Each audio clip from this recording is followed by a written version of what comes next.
నిమిషాల పాటు అయితే కనుక లోపల ఉండే అవకాశం కనపడతా ఉంది. ఇచ్చిన టైం నుంచి ఖచ్చితంగా 25 నిమిషాల వరకు అయితే కనుక వాళ్ళకి అనుమతులు ఉన్నాయి. ఎవరో ఒక నేత కూడా వచ్చినట్టుగా మనకు కనపడతా ఉంది.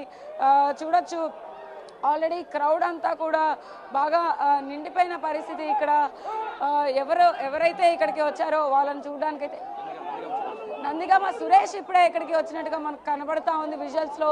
ఎక్స్క్లూజివ్గా ఆయన కూడా ములాఖత్ కాబోతున్నారా అనేది వేచి చూడాలి. అయితే ఇక్కడ బ్యారిగేట్లను బద్దలు కొట్టుకుంటూ కూడా మనం చూస్తున్నాం కదా, పోలీసులు ఎంత కంట్రోల్ చేద్దాం అనుకున్నప్పటికీ కూడా ఒక్కొక్కళ్ళు ఇటువైపు రావడానికి ప్రయత్నిస్తూ ఉన్నారు.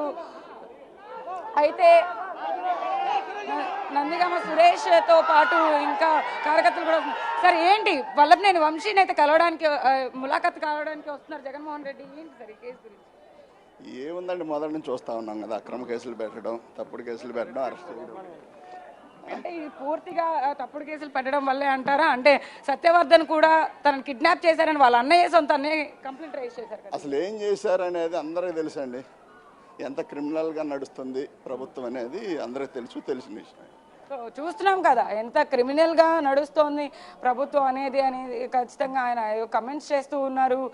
అటువైపు కిరణ్ ఇచ్చిన కంప్లైంట్ ఆధారంగా అయితే కనుక ఈ వ్యవహారం అంతా నడుస్తూ ఉంది. సత్యవర్ధన్ కూడా అరెస్ట్ చేశారు. మనం విజువల్స్లో చూస్తున్నాం కదా, వైసీపీ నేతలు చాలామంది కూడా అంటే వెస్ట్ కాన్స్టిట్యున్సీ నుంచి కూడా అలీ గారు కూడా ఉన్నారు. మొత్తం వైసీపీ నేతలతో పాటు చాలామంది లోపలికి వెళ్ళడానికి అయితే ప్రయత్నిస్తూ ఉన్నారు. బట్ కానీ ఇక్కడ పర్మిషన్లు లేవు, అనుమతులు లేవు అని చెప్పేసి ప్రతి ఒక్కరిని కూడా ఆపేస్తున్న పరిస్థితి అయితే ఉంది.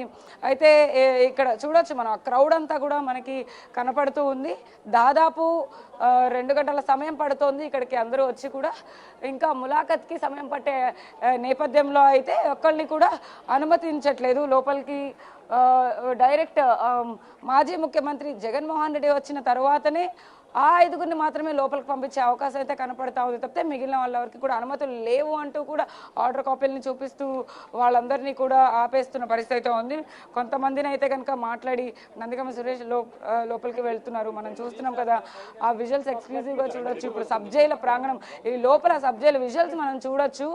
అటువైపు ఇటువైపు బ్యారిగేట్స్ మధ్యలో అయితే కనుక కట్టుదిట్టమైన సిబ్బందిని ఏర్పాటు చేస్తూ వస్తున్నారు. మధ్యలో అడ్వకేట్స్ కూడా, అంటే వల్లభనేని వంశీ తరపున అయితే అడ్వకేట్స్ కొంతమంది ఉన్నారు, వాళ్ళతో పాటు పోలీస్ సిబ్బంది కూడా ఉన్నారు. జగన్మోహన్ రెడ్డి వచ్చిన అప్పుడైతే కనుక ఖచ్చితంగా ఎలాంటి ఇబ్బంది కలగకుండా ఉండేందుకు, ఎలాంటి తోపులాట తొక్కిసలాట జరగకుండా ఉండేందుకు అయితే కనుక పోలీస్ సిబ్బంది ఇప్పటికే తగు జాగ్రత్తలు తీసుకుంటున్నారని మనకు అర్థమవుతా ఉంది. థ్యాంక్ యూ సాహిత్య.